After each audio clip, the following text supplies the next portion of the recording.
अस्सलाम वालेकुम। आज की वीडियो में हम डिस्कस करने जा रहे हैं types of scams by brokers. जो स्टॉक ब्रोकर्स हैं वो किस तरह से स्कैम कर सकते हैं या माजी में कैसे स्कैम करते रहे हैं और आप इस स्कैम से कैसे बच सकते हैं। तो मैं आपके सामने चार इस तरह के जो माजी में स्कैम हो चुके हैं उनका हवाला दूंगा। अगर आप थोड़े से समझदार हैं तो आप गूगल पे जाके इस स्कैम के हवाले से सर्च कर सकते हैं। सबसे पहला जो नाम है इसमें वाई एस सिक्योरिटीज, ये ब्रोकर था 2012 में। 4 अरब रुपया, ये तकरीबन 10,000 से ज्यादा इन्वेस्टर्स का 4 अरब रुपया लेकर मार्केट से गायब हो गया। अब इसके बाद दूसरा जो ब्रोकर था एम आर सिक्योरिटीज के नाम से, ये तकरीबन 7 अरब रुपया 2017 में 2017 में 7 अरब रुपया लेकर ये गायब हुआ। और इसके बाद हाई लिंक सिक्योरिटीज और एस सिक्योरिटीज, ये भी अरबों रुपए का फ्रॉड लोगों के साथ कर चुके। चार मैंने ब्रोकर्स आपको बताए हैं, वाई एस सिक्योरिटीज और इसके साथ साथ M R securities, high link securities और एस सिक्योरिटीज।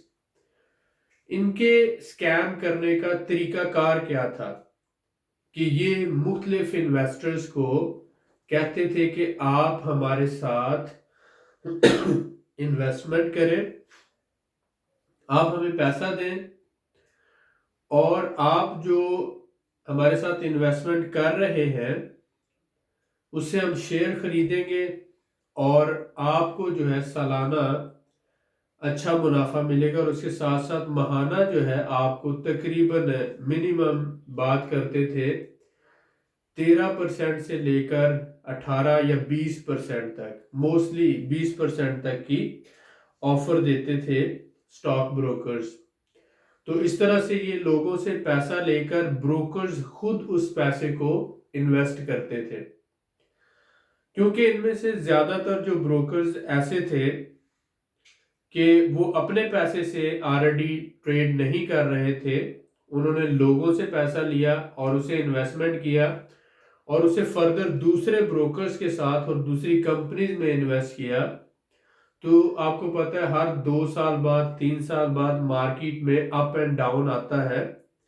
मार्केट जैसे 2019 में एक दफा बहुत ज्यादा लोअर पोजीशन पे गई जिसे क्रैश आप कह सकते हैं। तो ऐसी सूरत हाल में लोगों को महाना यानी मंथली बेसिस पर मुनाफा देना मुमकिन नहीं रह जाता।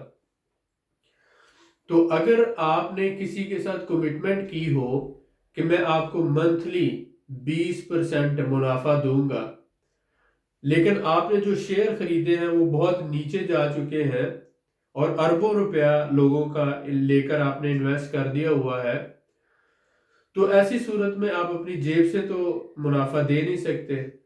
लिहाजा एक ही रास्ता रह जाता है, वो है भागने का रास्ता। तो इसलिए ये आज की वीडियो में मैं आपको ये बताना चाहता हूं कि आपने अपनी इन्वेस्टमेंट को खुद कंट्रोल करना है। खुद लर्निंग करने के बाद, टेक्निकल फंडामेंटल्स और पूरा स्टॉक मार्केट की फंक्शनिंग को समझने के बाद अगर आप खुद इन्वेस्ट करते हैं तो सिर्फ वही पैसा सिक्योर है और लॉन्ग टर्म आपके पास है।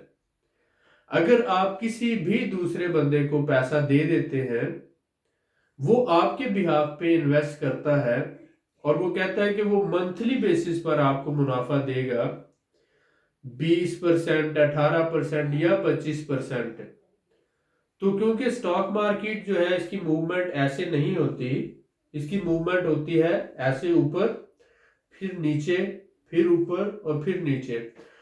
तो जब ये ऊपर जा रहा है तब तो वो मुनाफा दे सकता है, लेकिन जब नीचे आ रहा है तो ये 4 से 6 महीनों का पीरियड होता है जिसमें मार्केट डाउन मूव करती है, तो वो इसमें मुनाफा नहीं दे सकता। फिर जब ये दोबारा मूव करेगी, वो यहाँ पे बाय करेगा तो दोबारा मूव करेगी, दोबारा मुनाफा दे सकता है, और फिर जब ये डाउन स्विंग करेगी तो फिर मुनाफा देना मुश्किल हो जाता है। तो बहुत से लोग जो होते हैं उन्होंने अपनी जिंदगी में सिर्फ अभी अप स्विंग देखी होती है, या सिर्फ बहार ही देखी होती है, खजान नहीं देखी होती। तो इसलिए वो आपको लालच देते हैं मुनाफे का, और कहते हैं कि आप हमारे साथ इन्वेस्टमेंट करो, या आपकी इन्वेस्टमेंट को हम मैनेज करते हैं और आपको मंथली बेसिस पर मुनाफा देते हैं। तो जब ऐसी सूरत हाल हो तो ये रिस्की है, जब आपकी इन्वेस्टमेंट पर आपका कंट्रोल नहीं हो। मैंने ये कहा कि जब आपकी इन्वेस्टमेंट पर आपका कंट्रोल नहीं हो तो तब आपकी इन्वेस्टमेंट रिस्की होती है। तो आप ये कोशिश करें, हमने ये जो सीरीज शुरू की है आर्म PSX सीरीज, इसमें बहुत से लोग पूछते हैं हमें कोई अच्छा ब्रोकर बता दे कि जिस ब्रोकर के साथ हम इन्वेस्टमेंट कर लें। अब ये जो लफ्ज है, हमें अच्छा ब्रोकर बता दे, और अगला जो लफ्ज है कि उस ब्रोकर के साथ हम इन्वेस्टमेंट कर लें, ये कॉन्सेप्ट गलत है। कभी भी किसी ब्रोकर के साथ इन्वेस्टमेंट आपने नहीं करना होती। ब्रोकर का काम सिर्फ ये है कि वो शेयर खरीदने में और बेचने में आपको सर्विस प्रोवाइड करता है।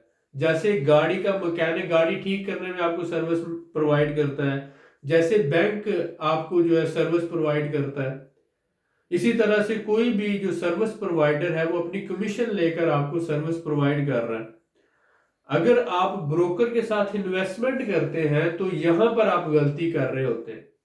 तो ये जो YS सिक्योरिटीज था, MR सिक्योरिटीज था, हाईलिंक सिक्योरिटीज था, S सिक्योरिटीज था, ये लोगों का 4 अरब 2012 में और 7 अरब 2017 के अंदर इसीलिए लेके भागा कि बहुत से भाइयों ने ब्रोकर्स के साथ इन्वेस्टमेंट की।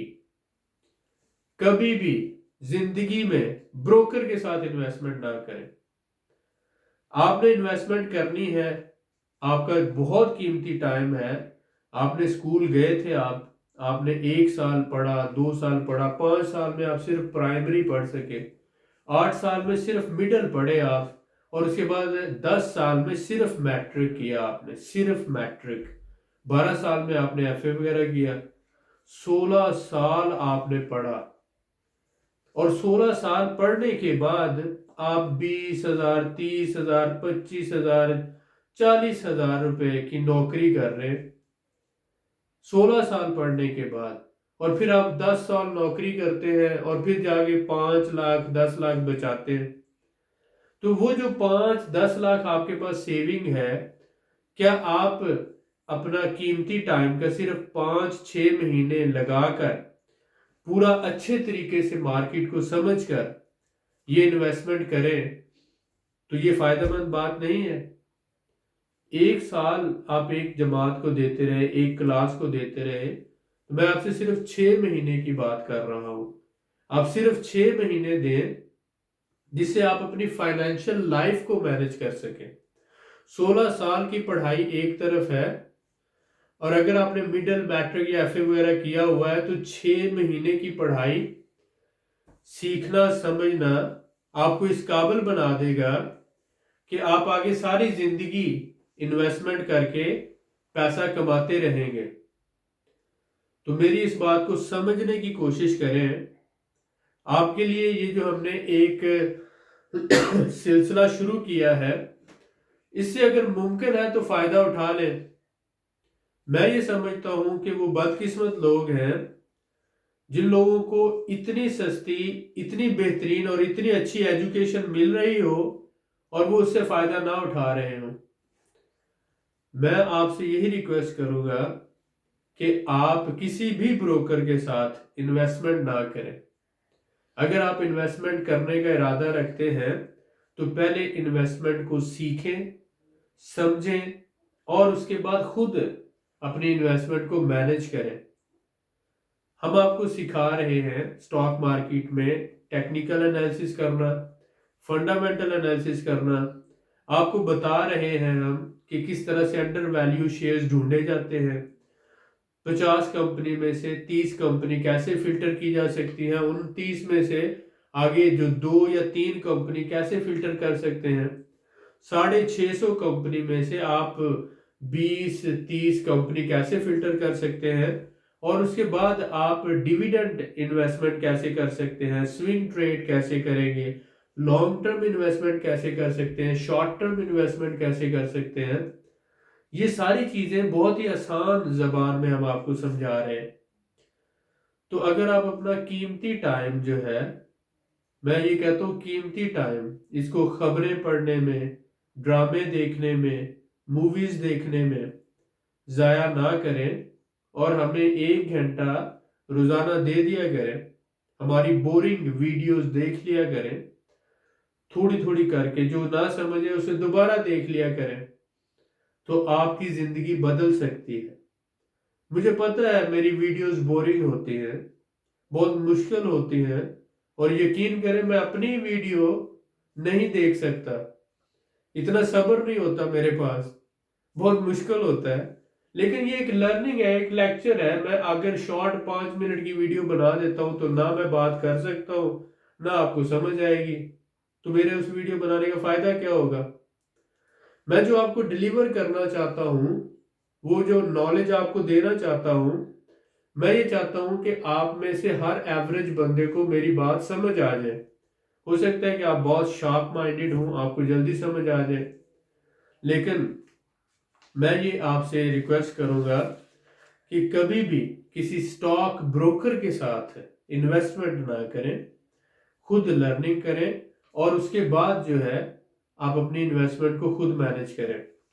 तो ये जो स्टॉक ब्रोकर्स के साथ इन्वेस्टमेंट करते हैं लोग, मोस्टली उनका प्रॉब्लम ये होता है कि उनके पास ब्लैक मनी होती है या नो टैक्स मनी होती है, और इसके साथ साथ या तो लालच होता है जिसे हम ग्रीड कहते हैं।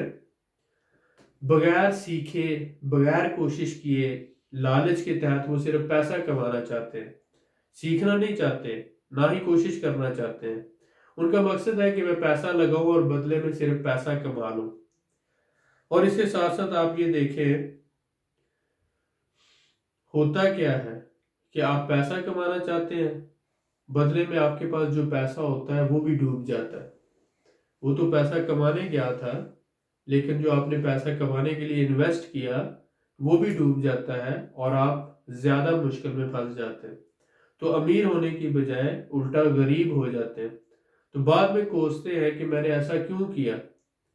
तो आप ये बात समझें कि जिस पैसे की हिफाजत या जिस पैसे को आप बेहतर मैनेज नहीं कर सकते, खुद तकलीफ उठा के, थोड़ी सी एफर्ट करके, सीख कर उसको मैनेज नहीं कर सकते, कोई दूसरा आपके लिए क्यों उसे मैनेज करेगा। ठीक है, अगर कोई करेगा तो वो उसका कोई बेनिफिट होगा तो वो करेगा। ठीक है, और इसके साथ साथ ये भी आपने देखना होता है कि अगर कोई कर रहा है तो क्या उसके पास वो एक्सपर्टीज, वो एक्सपीरियंस और वो नॉलेज है कि वो ये कर सकता है। और अगर कल को कोई भी लीगल इशू होता है तो मेरे पैसे का स्टेटस क्या होगा, मैं किससे पैसा मांगूंगा और कैसे रिकवर करूंगा। तो ये सारी चीजें जो है सोचने वाली होती हैं। ये जो हमारे पास ब्रोकर्स फ्रॉड करते हैं या करते थे, अब काफी हद तक सिक्योर इसलिए हो गया है कि जैसे आप ब्रोकर के साथ अकाउंट खुलवाते हैं, अगर आप ब्रोकर को ऑथोराइज नहीं करते तो जो आप शेयर खरीदते हैं आपके सीडीसी अकाउंट में ट्रांसफर हो जाते हैं, और आप ब्रोकर से सिर्फ इन्वेस्टमेंट के लिए सर्विस लेते हैं, शेयर खरीदने और बेचने के लिए। ब्रोकर को आप ऑथोराइज नहीं करते कि वो आपके यानी इजाजत के बगैर, परमिशन के बगैर वो आपके फंड्स को यूज करके शेयर खरीदे। ये परमिशन आपने ब्रोकर को नहीं देनी कि ब्रोकर आपकी परमिशन के बगैर किसी कंपनी के शेयर खरीदे या कहीं पर भी आपका पैसा इन्वेस्ट करे। आपने सिर्फ ब्रोकर को इतना ही कहना है कि जब मैं कहूंगा, जिस कंपनी के कहूंगा, जितने कहूंगा, तब ही शेयर आपने खरीदने हैं, और अगर मैं नहीं कहता तो शेयर नहीं खरीदने। जब भी आप शेयर खरीदते हैं तो आपके मोबाइल पर, ईमेल पर मैसेज आता है कि आपने ये शेयर खरीदे हैं, आपके सीडीसी अकाउंट में ट्रांसफर हो गए। सीडीसी अकाउंट पर जो है आपके ब्रोकर का, कल को अगर आपका ब्रोकर डिफॉल्ट करता है, आपके शेयर सीडीसी अकाउंट में महफूज होते हैं। ठीक हो गया। इसलिए आप इस बात को जो है समझें कि आपने सिर्फ इतना ऑथराइज करना है शेयर बेचने और खरीदने के लिए, लेकिन इन्वेस्टमेंट जो है डिसीजन ब्रोकर से नहीं लेना है। क्योंकि ब्रोकर जो है अगर आप उससे इन्वेस्टमेंट के डिसीजन लेंगे तो वो आपका अरबों का नुकसान कर सकेगा। हो सकता है आपके पास अरबों ना हो लेकिन बहुत से लोग जब 1-1 लाख मिलाते हैं तो अरबों बन ही जाते हैं। दुआ में याद रखें। मिलते हैं नेक्स्ट वीडियो में। बहुत शुक्रिया।